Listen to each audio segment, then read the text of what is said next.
this expensive Japanese 2022 driver suffer the same fate as its previous model. A few years ago, a younger, a slimmer down version of myself today noted how this Japanese driver was one of the most expensive drivers to be released, yet only 6 months after its release, you could actually get a second-hand model of this for almost 70% off.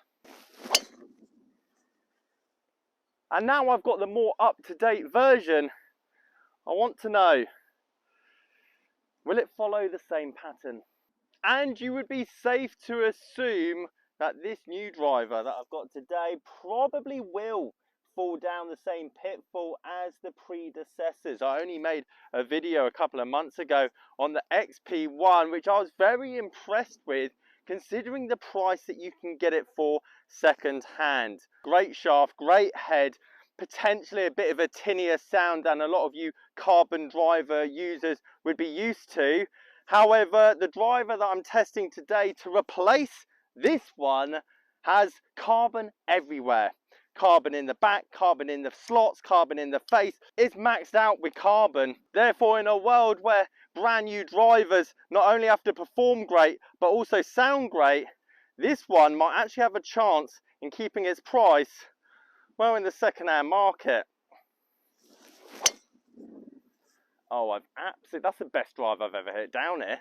Anyone that's played the 6th on the lakes at Sanford will tell you how outrageous that drive is on this par 4. And that drive right there sums up exactly why I love second-hand golf clubs. This used to be a £500 driver, and nowadays, as you see the prices down on the side here, you could get this for £100. Replay Golf themselves, and thank you to the boys for supplying today's drivers, is selling it for £159. That's almost a third of what it was 3 years ago. So what went wrong, and will this one follow the same fate and the decline of price over the next couple of years? Now, don't get me wrong, I am one for always being skeptical when it comes to driver upgrades, but to be honest, when you look at these two drivers side by side, and considering this is the predecessor, to be honest, if you had two blank soles on both of these drivers, I honestly wouldn't believe they're made by the same manufacturer. Now we're going to get some numbers, we're going to get some data, and we're going to get some prices, as this is still an extremely expensive driver. But I like making these videos for historical sake in the future, potentially in a couple of years, a year, maybe this might hold its price for 3 years, just like your pings. Because let's be honest, I've never seen a more drastic upgrade in terms of looks, technology, performance between two drivers. One is supposed to replace, well, the other. Now, sadly, these don't have the same shafts and they're slightly different lofts, so it's going to be an unfair test in terms of distance between both of them. But if you've been watching the channel long enough, you know relatively there's going to be no ball speed difference, potentially forgiveness difference, as this is so much wider heel to toe than the old TW747. Now, obviously, we've had many different models between this one to this one. We've had the TR20, we've had different versions of the XP1, but when you just look at them side by side, I mean, it's just night and day. And it's not to say that this one potentially would be mind-blowing, better than any drive I've tested over the last 2 years. I just feel when you put it side by side with this, well, it just looks like they've brought the driver actually into the 21st century. Now, I only have a regular flex shaft to go in it, and this is the draw type version where you have interchangeable weights, so you can actually move them to be more fade bias or draw bias depending on where those weights are. Obviously, you've got the carbon slot, but it's safe to say this driver isn't suited to my swing.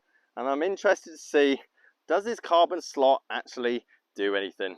And early signs would suggest this driver is actually performing better than the predecessor, mainly because supply and demand, I always go by the market. If a driver comes out at £400 and 6 months later, you can still get £300 for that driver second hand, It means people are keeping it in the bag. It means people like the driver and they're not necessarily selling it on. That means a large selection pool. That means a lot of average golfers, high handicap, low handicap, like the driver, use the driver, think the driver is a lot better.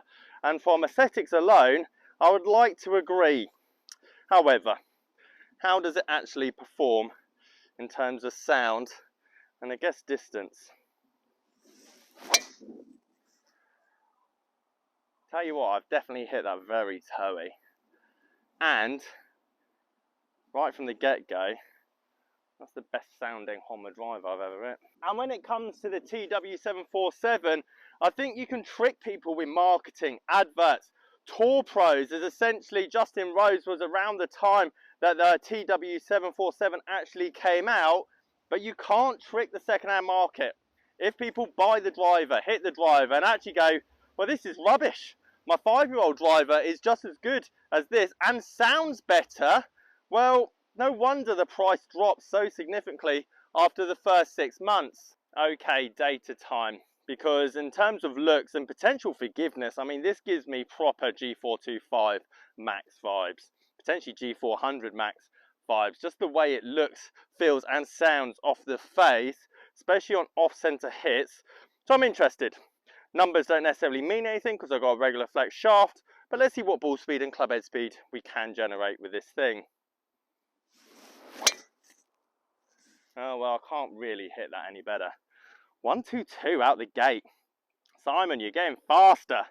174 ball speed. Understandably, spin rate is relatively high. Out the gate, though, quite impressed. It just feels very light at the top end, very like every other Japanese driver that I've hit. They're built for launch. The only difference for this one is aesthetically, and I guess sound wise, it feels like a more mainstream driver. Your Callaway, your TaylorMade, and your Ping. Maybe not the G425.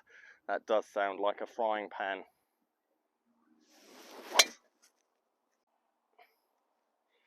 One, two, three. But massive slice. So again, no matter how expensive the driver, remember, you can always hit a bad one with it. Okay, last one, and I'm quite excited by the numbers so far, mainly for my own journey. We've got some secret plans in the background that I'm working on, and I'll be able to share with you that journey, hopefully by Christmas. But looking at the club data, I think we're starting to make some progress. Or it could be this fantastic driver. One or the other.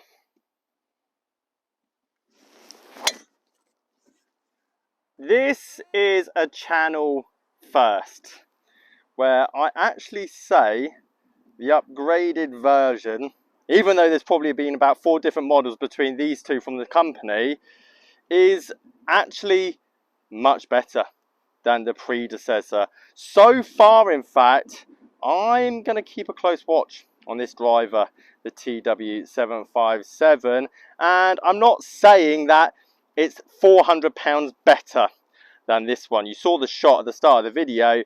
It was a great shot. It was struck well. It gave me the right launch angle and spin numbers to get the distance that I hit it. However, when it comes to off-center shots, the feel, the aesthetics, 100% the sound leaps and bounds better than the TW747. The question is, how much would I be willing to pay more for this one rather than this one? And I think at around 220, 240 in the future, in good condition, I'm going to seriously think about putting potentially an X-Diff, the low spin version of this driver, in the bag. Now guys, if you like this video, you're probably going to want to check out the other Honda driver review that I did with quite similar outcome, but this driver came out this year and it's almost the same price as the older model that I had in this video. Catch you guys later.